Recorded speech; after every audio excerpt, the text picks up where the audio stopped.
अच्छा, एक बात बताइए, सर्दी जुकाम बुखार होता है तो आप किस डॉक्टर के पास जाते हैं? General physician?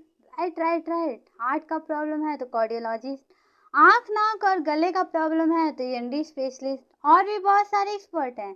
तो नाम बोलो, बस बताओ और सब हाजिर। लेकिन एक चीज़ बताइए, अगर दिमाग में स्ट्रेस चल रहा है, तनाव चल रहा है, बहुत गुस्सा आ रहा है, परेशानी हो रही है, आप ठीक से सो नहीं पा रहे हैं, तो आप किसके पास जाते हैं? एक मिनट शीतल, इसमें किसी के पास जाने की क्या ज़रूरत है? मतलब खुद ही को डील करना पड़ता है। किसी दोस्त के साथ शेयर कर लो, नहीं तो 2-3 दिन अकेले रह लो। व्हाट्सएप की डीपी चेंज कर दो, अरे मतलब रिमूव कर दो और सब जगह से डिस्कनेक्ट हो जाओ। बस अपने साथ रहो। तो कभी-कभी 2-3 दिन या 1-2 महीने में या इतना टाइम तो लग ही जाता है नॉर्मल होने में। कितना आसान होता है ना हमारे लिए ये बोलना कि 1-2 दिन में या 1-2 महीने में, बट कभी-कभी लोग पूरे साल भर, ज़िंदगी भर मेंटल हेल्थ इश्यू से जूझते रहते हैं। पता नहीं होता है कहाँ जाना है और कहाँ मरहम करनी है, कहाँ पट्टी लगानी है, कहाँ दवा पानी करना है, क्योंकि जब तक हमें इश्यू ही नहीं पता चलेगा तो सॉल्यूशन तो बहुत दूर की बात है। तो मेंटल हेल्थ इश्यू के बारे में हम जानेंगे, उससे जुड़ी एक्सपर्ट लोगों के बारे में हम बात करेंगे इस ऑडियो बुक समरी में। यहाँ पे आप सुन सकते हैं, समझ सकते हैं और सबके साथ शेयर भी कर सकते हैं। और आज की इस समरी को आपको ज़्यादा से ज़्यादा लोगों से शेयर करना है, क्योंकि मेंटल हेल्थ के बारे में 2020 में पूरी दुनिया ने काफ़ी ज़्यादा सुना है। तो टाइम है इसे अप्लाई करने का और एक कदम आगे बढ़ाने का, और अपनी बेहतरी के लिए, अपनी फैमिली की बेहतरी के लिए। और मैं हूँ शीतल वर्मा आपके साथ। तो आइए जानते हैं summary of hope and help for your nerve, जिसे लिखा है डॉक्टर क्लियर विक्स ने। इस समरी की बात की जाए तो यहाँ पे मेंटल हेल्थ के बारे में खुलकर सोचने के लिए ये समरी आपको इंस्पायर करेगी। अगर आपको लगता है कि आप मेंटल हेल्थ ठीक आप अगर आपको लगता है कि आपकी मेंटल हेल्थ ठीक नहीं है तो आप शर्मिंदा महसूस ना करें, क्योंकि जितनी जल्दी आप हेल्प लेंगे उतनी जल्दी आप बेहतर हो पाएंगे। इस समरी में आप नर्वस सिस्टम से जुड़ी बहुत सारी बीमारियों के बारे में भी जानेंगे। नर्व से जुड़ी हुई इन बीमारियों को नर्वस इलनेस कहते हैं। आप जानेंगे कि इसके सिम्टम कैसे होते हैं और इससे बाहर कैसे निकला जा सकता है। अगर आपको नर्वस इलनेस से जुड़ी हुई कोई बीमारी ना हो भी, तभी भी बताए गए टिप्स मूड आपका बेहतर कर देंगे और आपकी काफ़ी ज़्यादा मदद करेंगे। तो आइए खुद को पहले से थोड़ा और बेहतर करने की इस सफ़र को हम शुरू करते हैं। और सबसे पहला चैप्टर है the power with in you. मन में हजारों थॉट लगातार आते जाते रहते हैं, लेकिन कई बार ये थॉट इतने भयानक और बुरे होते हैं कि हमारे रोंगटे तक खड़े हो जाते हैं। हो सकता है कि ये एक्सपीरियंस करने के बाद आपको लगने लगे कि आप दूसरों से अलग हैं। हो सकता है कि इसे एक्सपीरियंस करने के बाद शायद आपने खुद को दिमागी तौर पे बीमार भी समझ लिया हो। लेकिन इस बुक की ऑथर डॉक्टर क्लेयर का मानना है कि इस कंडीशन से कोई भी ठीक हो सकता है। अगर आप वैसे बनना चाहते हैं जैसे आप पहले थे तो ये बिल्कुल मुमकिन है। डॉक्टर क्लेयर ने इस बुक को लिखने का मन तब बनाया जब उन्होंने देखा कि नर्वस बीमारी से जूझने वाले लोग कितना मायूस और निराश महसूस करते हैं। ऐसा लोगों को लगने लगता है कि वो कभी ठीक नहीं हो पाएंगे और उनकी ज़िंदगी यूं ही मायूसी और अंधेरे पे ख़त्म हो जाएगी। लेकिन डॉक्टर क्लियर ने उनकी मदद करने की ठानी। वे उन्हें बताना चाहती हैं कि उनका हल उनके अंदर ही है। उन लोगों को बस किसी की गाइडेंस की ज़रूरत है और कुछ नहीं। आपके अंदर कितनी पावर भरी हुई आप जानकर दंग रह जाएंगे। अपनी ज़िंदगी को पूरी तरह बदलने के लिए आप इस पावर का इस्तेमाल कर सकते हैं। अब आप कहेंगे ये तो नामुमकिन है, लेकिन नहीं, ये बिल्कुल मुमकिन है, संभव है। जब तक आप खुद पे भरोसा नहीं होगा तब तक आप अपनी ज़िंदगी नहीं बदल सकते हैं। डॉक्टर क्लियर ने इस बुक को उन लोगों को डेडिकेट नहीं किया है जो खुद पर कॉन्फिडेंस है, बल्कि उन्होंने ये खास उन लोगों के लिए बनाया है जो खुद को किसी लायक नहीं समझते। ये उन लोगों के लिए बनाया गया है जिनमें सेल्फ कॉन्फिडेंस की कमी है। आपके अंदर बहुत पावर है, बस आपको एक ऐसा इंसान चाहिए जो इसे देखने में आपकी मदद कर सके। इसीलिए मैं हूँ आपके साथ शीतल वर्मा, और इसी के साथ एक नया चैप्टर शुरू करते हैं। पहला chapter, how are nerve system work. ये समझने के लिए तो कुछ लोग दूसरों से अलग होते हैं। आइए पहले ह्यूमन नर्वस सिस्टम को समझते हैं। नर्व सिस्टम के दो मेन हिस्से होते हैं, पहला वॉलंटरी नर्व और दूसरा इनवॉलंटरी नर्व। बिल्कुल अपने नाम की तरह वॉलंटरी नर्व वो मूवमेंट है जिन्हें आप कंट्रोल कर सकते हैं, जैसे अपनी बॉडी के अलग अलग हिस्सों को मूव करना, जैसे अपने पैर की उंगलियों को हिलाना या सिर को खुजलाना। शरीर के इन हिस्सों की नसें आपकी रीढ़ की हड्डी यानी स्पाइनल कार्ड और ब्रेन से जुड़ी होती हैं। दूसरी ओर इनवॉलंटरी नर्व वो मूवमेंट है जो अपने आप होती है, जैसे कि मान लीजिए आप कहीं जा रहे हैं और रास्ते में अचानक आपके सामने एक कुत्ता आ जाता है, तो बेहद गुस्से में है। उसे देखते ही आपके दिल की धड़कन तेज हो जाती है, आपके हथेलियों पे पसीना आने लगता है। कई बार ये डर इतना ज़्यादा होता है कि आपको उल्टी तक हो जाएगी ऐसा फील होता है। इन दोनों नर्वस में सबसे बड़ा फर्क ये है कि इनवॉलंटरी नर्व हमारे मूड के हिसाब से रिस्पॉन्ड करती है। आप सोचते हैं रहते हैं कि आपकी हार्ट बीट वापस नॉर्मल हो जाए, लेकिन ऐसा नहीं होता है। अगर आप नर्वस या घबराए हुए हैं तो आप अपनी बॉडी को नर्वस होने से रोकने के लिए ऑर्डर नहीं दे पाएंगे। इनवॉलंटरी नर्व भी दो तरह की होती है, सिंपैथिक नर्व और पैरासिम्पैथिक नर्व। आप जिस मूड में भी हैं, सिंपैथिक नर्व आपके साथ हमदर्दी जताती है। अगर आप किसी तरह का स्ट्रेस महसूस करते हैं तो यह आपके बॉडी को अपनी सुरक्षा के लिए तैयार करना होगा। इनवॉलंटरी नर्व भी दो तरह के होते हैं, सिंपैथेटिक नर्व और पैरासिम्पैथिक नर्व। जिस मूड में भी हैं, सिंपैथेटिक नर्व आप उसके साथ हमदर्दी जताती है। अगर आप किसी तरह का स्ट्रेस महसूस करते हैं तो यह आपकी बॉडी को अपनी सुरक्षा करने के लिए तैयार करेगा। जैसे जब भी आप किसी ऐसी सिचुएशन में होते हैं जब आपको लगता है कि कहीं कुछ तो गड़बड़ है, तो आपकी बॉडी अलर्ट हो जाती है। दूसरी ओर पैरासिम्पैथिक नर्व हमारी बॉडी में एंडोक्राइन ग्लैंड को सुनती है। एंडोक्राइन ग्लैंड इस बात का ध्यान रखते हैं कि हमारी बॉडी सिचुएशन के हिसाब से रिएक्ट करे। जैसे जब किसी छोटे जानवर के सामने कोई खूंखार जानवर आ जाता है तो वो डर के मारे हक्का बक्का हो जाता है। उस वक्त सिंपैथेटिक नर्व एक्टिव हो जाते हैं, उस जानवर की आंखों की पुतलियां बड़ी बड़ी होने लगती हैं और दिल की धड़कन तेज हो जाती है। एंडोक्राइन ग्लैंड के कारण पैरासिम्पैथिक नर्व उस जानवर को या तो उस खूंखार जानवर से लड़ने के लिए या वहां से भाग जाने के लिए तैयार करती है। आइए अब समझते हैं कि ये दोनों नर्व इंसान की बॉडी में किस तरह काम करते हैं। इमेजिन कीजिए कि एक सुनसान अंधेरी इमेजिन कीजिए कि आप एक सुनसान अंधेरी गली से जा रहे हैं। जब आप सामने से अचानक एक आदमी को अपनी ओर आते हुए देखते हैं तो डर आपको अपनी गिरफ्त में ले लेता है। आपके ब्रेन के सिग्नल मिलता है कि आप डरे हुए हैं। सिंपैथेटिक नर्व अंडरलाइन का इस्तेमाल करके बॉडी के अलग अलग ऑर्गन को अलर्ट करते हैं।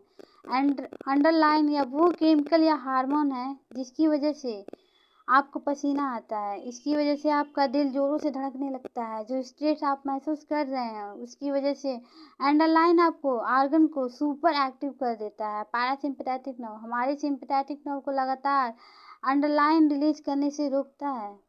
जब हम किसी स्ट्रेसफुल सिचुएशन में होते हैं सिर्फ तब पैरासिम्पैथिक नर्व हमारे सिंपैथेटिक नर्व को सिचुएशन कंट्रोल करने देते हैं। स्ट्रेस का मतलब यहाँ कुछ भी हो सकता है, जैसे गुस्सा आना, बहुत ज़्यादा खुश होना, एक्साइटेड होना या शर्मिंदगी महसूस होना। तो अब आप समझ ही गए होंगे कि सिंपैथेटिक नर्व असल में क्या करते हैं। उसे हमदर्दी का नाम देना तो गलत होगा। इस कंफ्यूजन को दूर करने के लिए डॉक्टर क्लेयर सिंपैथेटिक नर्व को एंडरलाइन रिलीज करने वाले नर्व कहती हैं। तो नर्वस सिस्टम कैसे काम करता है ये जानने के बाद अब जानते हैं कि what is nervous breakdown. Nervous illness से जुड़ी बीमारियां हर इंसान के लिए अलग अलग होती हैं। हाँ, इसके सिम्टम सेम हो सकते हैं, लेकिन इसका असर कितना गहरा है ये सबके लिए अलग अलग होता है। कई लोग में ये एक लेवल तक आकर रुक जाती है, तो कईयों ने नर्वस ब्रेकडाउन तक एक्सपीरियंस किया है। लेकिन नर्वस ब्रेकडाउन असल में होता क्या है? जैसा कि हमने पहले समझा है कि जब हम स्ट्रेस में होते हैं या डरे हुए होते हैं तो हमारी बॉडी रिएक्ट करती है। सिंपैथेटिक नर्व हमारे सेंस ऑर्गन और बाकी ऑर्गन को उकसाते हैं या एक्टिव कर देते हैं ताकि वो हाई अलर्ट पे बने रहें। लेकिन जब वो खतरा या डर का कारण टल जाता है तो पैरासिम्पैथिक नर्व कंट्रोल ले लेते हैं। उसके बाद हम शांत महसूस करते हैं। जब कोई इंसान लगातार डर महसूस करता है तो उसे बेचैन करने वाली सेंसन या एहसास का एक पैटर्न बनने लगता है जिसे नर्वस ब्रेकडाउन कहते हैं। आसान शब्दों में इंसान हमेशा बहुत डरा हुआ, परेशान और टेंशन में रहता है और इसके बाद अंडरलाइन का हाई लेवल रिलीज होने लगता है। इसमें बॉडी के नॉर्मल होने के बजाय इंसान को बार बार डर लगता है। ये एक ऐसा साइकिल है जो कभी ख़त्म नहीं होता है और अंत में इंसान का नर्वस ब्रेकडाउन हो जाता है। डॉक्टर क्लियर ने इंसान के एक्सपीरियंस के बेसिस पर नर्वस ब्रेकडाउन को अलग अलग कैटेगरी में डिवाइड किया है। पहले कैटेगरी में फिजिकल सिम्टम और सेंसन के बारे में बताया गया है। इसमें इंसान को जो घबराहट या महसूस होती है वो उन पर ज़्यादा हावी नहीं होती, उन्हें बस थोड़ी दिक्कत और डिस्कम्फर्ट महसूस होता है। इस तरह की नर्वस बीमारियों को एंग्जाइटी स्ट्रेस कहा गया है। दूसरी कैटेगरी ज़्यादा खतरनाक है। इसमें इंसान एंग्जाइटी स्टेट वाले सिम्टम और सेंसन को महसूस करता है, लेकिन इसके साथ कई और बेचैन करने वाली फैक्टर जुड़े होते हैं। अक्सर इसमें इंसान अपना कॉन्फिडेंस खो देता है और डिस्प्रेस्ड रहने लगता है। डॉक्टर क्लियर के अनुसार चिंता और डिप्रेशन नर्वस ब्रेकडाउन के सबसे कॉमन टाइप हैं। तो अब इसी के साथ आगे बढ़ते हैं और अब बात करते हैं the common simplest form of nervous illness. जिन लोगों को नर्वनेस या घबराहट की बीमारी होती है उनमें कुछ इस तरह के सिम्टम हो सकते हैं: उल्टी होना, सांस लेने में दिक्कत होना, डायरिया, कपकपी होना या दिल की धड़कन का तेज हो जाना। अब जो लोग इन सिम्टम के एक्सपीरियंस कर रहे हैं वो सोचने लगेंगे कि उनके साथ कुछ गड़बड़ है। वो परेशान हो जाएंगे, स्ट्रेस में आ जाएंगे, खासकर जब ये लोग नहीं जानते कि इस सिम्टम की असली वजह क्या है। किसी इंसान को घबराहट की ये बीमारी क्यों होती है? इसके 3 पॉसिबल कारण हैं। सेंसिटाइजेशन यानी कि किसी सिचुएशन की ओर सेंसिटिव या अलर्ट होना, हैरानी और डर। सेंसिटाइजेशन का मतलब है जब आपकी बॉडी स्ट्रेस की सिचुएशन में बहुत जल्दी रिएक्ट करती है। ऐसा होना ठीक नहीं है, क्योंकि इस तरह की मेंटल स्ट्रेस में छोटी से छोटी स्ट्रेसफुल चीज़ भी सिंपैथेटिक नर्व को ट्रिगर कर देगी। इसका एक एग्जाम्पल है, जब ऑफिस में आपका कोई दिन बहुत बुरा जाता है। आमतौर पर घर लौटते वक्त अगर बारिश होती है तो आपको चिड़चिड़ाहट नहीं होती, लेकिन क्योंकि आपका दिन खराब बीता है इसलिए बारिश भी आपको परेशान कर देती है। आप उसे पर्सनली लेने लगते हैं, जैसे आपके साथ सब बुरा ही बुरा होता हो या पूरी दुनिया ही आपके खिलाफ है। गौर से समझा जाए तो नर्वस इलनेस हाइपर सेंसिटिविटी है, जो बहुत ज़्यादा हैरानी या डर के कारण होता है। टेंशन और स्ट्रेस जैसी आम फीलिंग भी सैनिटाइजेशन के कारण कई गुना ज़्यादा बड़ी हो जाती है। जब इंसान इतना ज़्यादा हाइपर सेंसिटिव हो जाता है तो कोई भी घटना उसे बेचैन कर सकती है। तो नर्वस इलनेस की शुरुआत लंबे समय तक रहने वाले स्ट्रेस, लगभग हर चीज़ से डर लगना या एक चिंतित मन के कारण हो सकता है। लोग इन सिम्टम को इसीलिए फील करते हैं क्योंकि उनके सिंपैथेटिक नर्व एक्टिव हो जाते हैं। आमतौर पर कई लोग द्वारा एक्सपीरियंस किया गया कि पहला सिम्टम तेज हार्ट बीट होता है। दिल की धड़कन तेज होने के साथ साथ कई और सिम्टम भी उभरने लगते हैं। तो कुछ लोग को ऐसा भी लग सकता है कि वो मर रहे हैं, क्योंकि उनका दिल इतनी तेजी से धड़कता है। ये अटैक अंत में कम हो जाता है और हो सकता है कि ये लंबे समय तक वापस ना आए, लेकिन इंसान इससे डरना शुरू कर देता है। अब वो हमेशा टेंशन और स्ट्रेस में रहने लगता है, क्योंकि वो उस एहसास या सेक्शन को दोबारा महसूस नहीं करना चाहता। वो इस बात को लेकर इतना टेंशन में होता है कि उसकी बॉडी में हर वक्त एड्रेनलिन रिलीज होता रहता है। ये डर सनक का रूप ले लेता है, क्योंकि ऐसा इंसान बार बार अपना पल्स ये देखने के लिए चेक करता रहता है कि वो नॉर्मल चल रहा है या नहीं। वो अब डर के साइकिल में बुरी तरह फंस जाता है।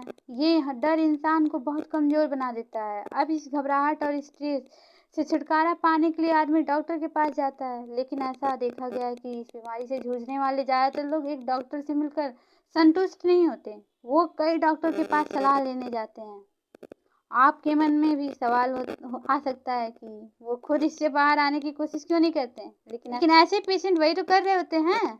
डर और टेंशन की फीलिंग बहुत मजबूत और भयानक होती है। जरा सोचिए कि हम खुद को एक ऐसे अटैक का सामना करने के लिए तैयार कर सकते हैं जिसका अंदाज़ा नहीं लगाया जा सकता है। नर्वस ब्रेकडाउन को कोई भी चीज़ ट्रिगर कर सकती है, जैसे पर्सनल प्रॉब्लम, कोई दुख या गिल्ट की भावना। किसी अपने को खो देने से जो दर्द महसूस होता है वो जल्दी इस डर में बदल जाता है कि उस इंसान के बिना आपकी ज़िंदगी कितनी अधूरी हो जाएगी।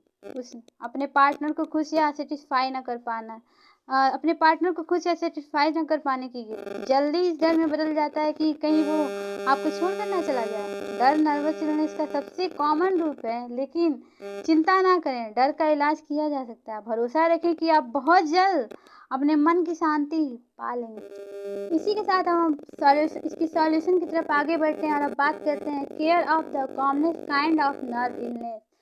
नर्व इलनेस के ऐसे सिम्टम होते हैं कि जो लगातार होते रहते हैं। कुछ ऐसे भी सिम्टम होते हैं जो एक बार होके बंद हो जाते हैं, जैसे पेट में बेचैनी या तेज धड़कन हमेशा होते हैं, लेकिन उल्टी की टेंडेंसी या चेस्ट एरिया में दर्द होना ये हमेशा नहीं होता है। कुछ सिम्टम हमेशा बने रहते हैं क्योंकि डर और टेंशन उसे हमेशा जिंदा बनाए रखता है, लेकिन जो सिम्टम बहुत कम होते हैं वो इस बात पे डिपेंड करता है कि आदमी कितना ज़्यादा डर महसूस कर रहा है। इन सभी सिम्टम के ट्रीटमेंट बड़ा सिंपल सा है।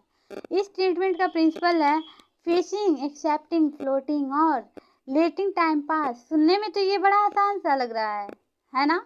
आप सोच रहे होंगे कि ये कितना आसान है, लेकिन आपको जानकर हैरान हो जाएंगे कि बेहद असरदार भी है। आइए इसे समझते हैं। तो एक आदमी है जो नर्वस इलनेस से जूझ रहा है। पहले जब वो इन सिम्टम को एक्सपीरियंस करता है तो घबरा सकता है, क्योंकि ये सिम्टम इंसान को बेचैन कर देते हैं। इसलिए इसे फील करने के बाद आदमी टेंशन में आ जाता है, क्योंकि वो इसे दोबारा फील नहीं करना चाहता है। वो इन सिम्टम को एक तरह से नज़रअंदाज करने लगता है, यानी वो इस फैक्ट को एक्सेप्ट नहीं करना चाहता कि उसके साथ कुछ ना कुछ गड़बड़ है। अब यहाँ दूसरा प्रिंसिपल आ जाता है, जो ये एक्सेप्ट करना पेशेंट ये स्वीकार नहीं करता कि उसे मदद लेने की ज़रूरत है। इसके बजाय वो इससे भागने की कोशिश करता है। इन सिम्टम के कारण आदमी कंफ्यूज रहता है और इस बारे में परेशान रहने लगता है। अब ऐसा फील करना नेचुरल है, क्योंकि डर एक नई भावना है जो बिल्कुल अच्छी भावना नहीं है।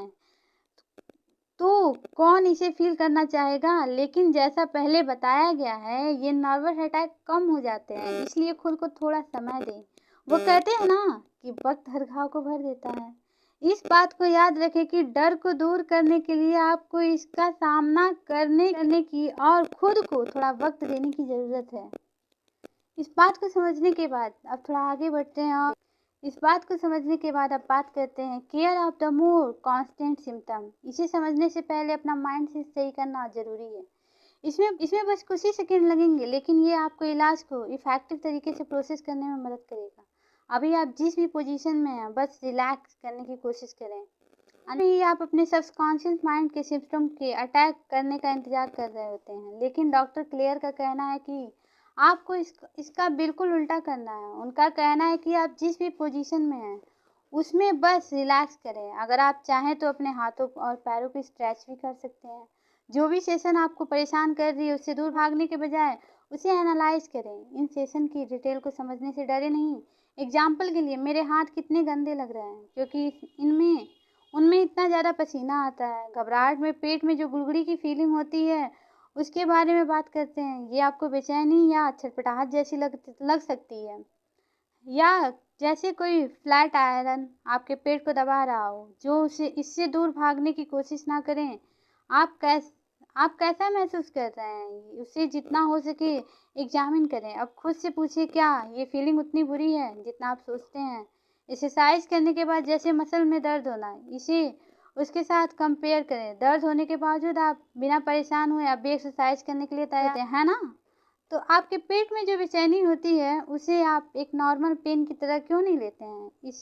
इसे एक राक्षस के रूप में ना देखें जो आपको निगल जाएगा। खुद को याद दिलाएं कि पूरी तरह से ठीक होने के पहले इन सिम्टम का सामना आपको कुछ दिनों तक करना होगा, लेकिन अंत में आप बिल्कुल ठीक हो जाएंगे। इसीलिए चिंता ना करें। बात यह है कि अगर आप इससे डरना भी बंद कर देंगे तब भी इन सिम्टम का आना बंद नहीं होगा। ये उम्मीद ना करें कि जब आप इस डर को एक्सेप्ट कर लेंगे तभी सिम्टम आपके अपने आप गायब हो जाएंगे। ये ना भूलें कि आपको एड्रेनालाइन रिलीज करने वाली नर्व अभी भी सेंसिटिव है, इसीलिए कोई भी प्रॉब्लम इसे ट्रिगर कर सकती है। इसीलिए जो भी सिम्टम है उससे भागे नहीं और ना ही उसे कंट्रोल करने की कोशिश करें, क्योंकि उसे कंट्रोल नहीं किया जा सकता। बस कुछ समय के लिए उसे एक्सेप्ट करें। जब आप अपने डेली रूटीन का एक हिस्सा समझने लगते हैं तो आप उन सिम्टम को भूलने लगते हैं। ठीक होने का यही तरीका है। इस चीज़ को एक्सेप्ट करें कि डर का सामना करना ही उससे उभरने का तरीका है। पेट की तरह ही हाथ का कांपना और पसीना आना नर्व की हाइपर सेंसिटिविटी के कारण होता है, और डर और टेंशन के कारण आपके एड्रेनालाइन रिलीज करने वाले नर्व जरूरत से ज़्यादा काम कर रहे होते हैं। पसीने से भरे अपने हाथ को देखकर अजीब सा भी लगता है। आप इसे रोकने की कोशिश भी करते होंगे, लेकिन इसका भी आपको खुलकर सामना करना है। इससे डील करें कि कुछ समय के लिए आपके हाथ ऐसे ही रहने वाले हैं। हाथों की झंझनाहट, उसका कांपना, पसीना आना, इसे एक्सेप्ट करें। ये जादू से अपने आप दूर नहीं हो जाएगा, इसमें वक्त लगेगा। इन सिम्टम को एक्सेप्ट करने से आपको शांति मिलेगी, ये आपको रिलैक्स करने में मदद करेगा। और फिर एंडरलाइन आपके पसीने के ग्लैंड यानी स्वीट ग्लैंड को ओवर एक्टिव करना बंद कर देगा। जैसे जैसे समय बीतता जाएगा, आपके हाथ कांपना और उसमें पसीने आना बंद हो जाएंगे। एक्सेप्ट करने के साथ साथ एक और फैक्टर है जो आपकी मदद कर सकता है, वो है फ्लोटिंग यानी तैरना। खुद को शांत पानी पर तैरते हुए इमेजिन करें, खुद को रिलैक्स करें और हल्की हल्की लहरें जब आपको छूती हैं तो उसे सेंसन को महसूस करें। कई लोगों का कहना है कि ये टेक्निक इतनी असरदार नहीं है, लेकिन डॉक्टर क्लेयर ने उन्हें गलत साबित किया है। किसी चीज़ को सच में एक्सेप्ट करना और किसी चीज़ को विमन से झेलने में बहुत फ़र्क होता है। यहाँ एक्सेप्ट करने का मतलब है खुद को इन सिम्टम से होने वाली बेचैनी को महसूस करने देना। इन सिम्टम को फील करें, लेकिन घबराए बिना, बस बार बार कोशिश करते रहें और डटे रहें। इसी के साथ अब आता है अगला चैप्टर जो कहता है कि बीइंग योरसेल्फ अगेन। अभी बीमारी पूरी तरह से खत्म नहीं हुई है। हाँ ये है, पहले जितना बुरा नहीं होगा, लेकिन पूरा ठीक भी नहीं हुआ है। क्लेयर ने कई पेशेंट इस इलाज को ट्राई करना चाहते थे, लेकिन हालांकि डॉक्टर क्लेयर ने उन्हें चेतावनी दी थी कि इसमें थोड़ा समय लगेगा, लेकिन उन्होंने सावधानी बरतने की बात को अनसुना कर दिया। इसीलिए वो अंत में निराश और चिड़चिड़े हो गए, क्योंकि फेस एक्सेप्ट फ्लोट और टाइम की टेक्निक ने उन्हें तुरंत रिजल्ट नहीं दिखाया था। ऐसा इसलिए होता है क्योंकि इस इलाज की तरफ बॉडी को रिस्पॉन्ड करने में थोड़ा वक्त लगता है। इसीलिए उम्मीद ना खोएं। याद रखें कि भले ही इसमें थोड़ा समय लग सकता है, लेकिन आप ठीक जरूर हो जाएंगे। रिकवर करते वक्त अगर आप डर महसूस करें तो कोई बात नहीं, चिंता ना करें। आपकी प्रोग्रेस हमेशा स्मूथली नहीं होगी। ये एक और चीज़ है जिसे आप एक्सेप्ट करने की ज़रूरत है। कुछ दिन ऐसे भी होंगे जब आपको लगेगा कि आप प्रोग्रेस नहीं कर रहे हैं। ऐसे दिनों को आपको पीछे पकड़कर ना रखने दें, इन्हें खुद को मायूस ना करने दें, बल्कि लगातार आगे बढ़ते रहें। इस बात पर यकीन रखें कि आप धीरे धीरे अपना डर खत्म कर लेंगे। एक बार जब आप ऐसा कर लेंगे तो आप महसूस करेंगे कि टेंशन आपसे दूर होने लगा है और आपका मन शांत होने लगा है। जब आपके पास करने के लिए कुछ नहीं होता तो ऐसे में अपने सिम्टम की ओर आपका ध्यान जाने लगता है। इसलिए खुद को किसी न किसी काम में बिजी रखें। लेकिन डॉक्टर क्लेयर कहती हैं कि इसका मतलब ये नहीं कि आप लगातार बिना रुके तब तक कुछ न कुछ करते रहें जब तक कि आप थक कर चूर ना हो जाएं, बल्कि वो कहती हैं कि अपने पसंद की हॉबी चुनें और जब आप फ्री हो तो उसे करें। इस बात को याद रखें कि सिम्टम बीच बीच में आ सकते हैं। ये हॉबी कुछ भी हो सकती है, जैसे कि बेकिंग करना, पेंटिंग करना, अपने दोस्तों के साथ थोड़ा टाइम बिताना, बाहर घूमने जाना। ऐसे करने से आपका ध्यान आपके अपने सिम्टम से हटने लगेगा। और इसी के साथ अगर इन शॉर्ट में बोलूँ तो मुद्दा मामला ये है कि आपने नर्व से रिलेटेड बीमारियों के बारे में जाना और समझा कि ये कैसे हर इंसान के लिए अलग अलग होता है। आपने समझा कि अपनी फीलिंग से भागना नहीं चाहिए, आपको खुद को बेहतर बनाने के लिए एक्टिव तरीके से काम करना होगा। आपने सीखा कि ठीक होने की ताकत पहले से ही आपके अंदर है। आपको अपने माइंड में चल रही निगेटिव बातों की नहीं सुननी चाहिए। सिर्फ आप ही अपने माइंड में चल रहे इन निगेटिव थॉट को हरा सकते हैं। बस आपको थोड़ी मदद की ज़रूरत है। आपने ये भी जाना कि ये बीमारियां किन कारणों से होती हैं। हमारा नर्वस सिस्टम दो पार्ट से बना है, वॉलंटरी और इनवॉलंटरी नर्व। इनवॉलंटरी नर्व भी दो तरह के होते हैं, सिंपैथेटिक और पैरासिम्पैथेटिक नर्व। जब आप स्ट्रेसफुल सिचुएशन में होते हैं तो सिंपैथेटिक नर्व एड्रेनालाइन रिलीज करते हैं। पैरासिम्पैथेटिक नर्व आपकी बॉडी को नॉर्मल करने में मदद करते हैं। ये सिंपैथेटिक नर्व को लगातार एड्रेनालाइन रिलीज करने से रोकते हैं। आपके इन नर्व ब्रेकडाउन के बारे में भी समझा। ये तब होता है जब कोई इंसान स्ट्रेस के कारण बेचैन करने वाले सेशन के एक पैटर्न को फील करता जाता है। एड्रेनालाइन अलग अलग ऑर्गन को उत्तेजित या उकसाता है, जिससे बेचैन करने वाली सेशन पैदा होती है। इस बीमारी के सबसे कॉमन सिम्टम है पेट में गुड़गुड़ाहट होना, हाथ कांपना, हथेली पे पसीना आना, हाथ पैर में करंट जैसी सेशन होना। दूसरे सिम्टम में चेस्ट में भारीपन, उल्टी की टेंडेंसी या डायरिया शामिल है। आपने जाना कि इस बीमारी से जूझने वाले लोग अक्सर इन सिम्टम से भागने की कोशिश करते हैं। इसे ठीक करने के लिए आपने 4 स्टेप के इलाज के बारे में भी जाना है, जो है फेस, एक्सेप्ट, फ्लोट और टाइम। अपने डर का सामना करें, एक्सेप्ट करें कि आपको नर्व से रिलेटेड प्रॉब्लम है, अपने आप को रिलैक्स करें, फ्लोट करने दें और इसके बारे में सोचें। खुद को बिजी रखने की कोशिश करें। आप किताबें पढ़ सकते हैं, म्यूजिक सुन सकते हैं या अपने पसंद की हॉबी फॉलो करें। ये आपके दिमाग को चिंता करने से रोकेगा। खुद को हील करने के लिए कुछ समय दें। अपने परिवार और दोस्तों की मदद लें। जैसा कि डॉक्टर क्लेयर कहती हैं कि खुद को ठीक करने की पावर आपके अंदर ही मौजूद है, आपको बस इसे बाहर निकालने की देर है। बड़ा ही फेमस कोट है कि आपको अकेले स्ट्रगल करने की ज़रूरत नहीं है। अक्सर हम गौर नहीं करते या अपने को टेकन फॉर ग्रांटेड ले लेते हैं। जिन्हें सच में हमारी परवाह होती है वो लोग आपकी तकलीफ को ज़रूर समझेंगे। उन्हें आप अपनी फीलिंग शेयर करें। अगर आप में ये सिम्टम मौजूद है तो बिल्कुल शर्मिंदा महसूस ना करें, बस कोशिश करते रहें और आप देखेंगे कि हर की समय हर घाव भर देगा। खुद पे यकीन रखें कि आप इस नर्वसनेस की बीमारी को हरा सकते हैं। और इसी लाइन के साथ ये समरी यहीं पे कंप्लीट होती है। इस समरी के बारे में आपकी क्या राय है, कमेंट बॉक्स में लिखकर ये ज़रूर शेयर करें। क्या कुछ ऐसा आपके साथ हो रहा है या आपके पास हो रहा हो तो प्लीज़ ज़्यादा से ज़्यादा लोगों के साथ इस समरी को आपको शेयर करना है, क्योंकि बहुत सारे लोगों को ज़रूरत है इस समरी की। एटलीस्ट वो पहचाने कि उन्हें कुछ ऐसा प्रॉब्लम है और अगर प्रॉब्लम है वो एक्सेप्ट कर लेते हैं तो समाधान उन्हीं के आसपास कहीं ना कहीं होता है। बहुत सारे थेरेपिस्ट हैं, बहुत सारे एक्सपर्ट हैं, लोग ये जो मेंटल हेल्थ पे काम करते हैं, आप उनसे डिस्कस कर सकते हैं। लेकिन जैसा कि कहते हैं कि पहले मानना तो पड़ेगा प्रॉब्लम है, अगर प्रॉब्लम ही नहीं पता तो समाधान बहुत दूर हो जाएगा। इसलिए ये समरी आपकी हेल्प करेगी समझने में। और इसी के साथ ये समरी यहीं पे ख़त्म होती है। अगर आपको ऑडियो बुक समरी अच्छी लगी हो तो उसे लाइक शेयर सब्सक्राइब करें। चलिए मिलते हैं जल्दी एक नई बुक ऑडियो समरी के साथ। जय हिंद।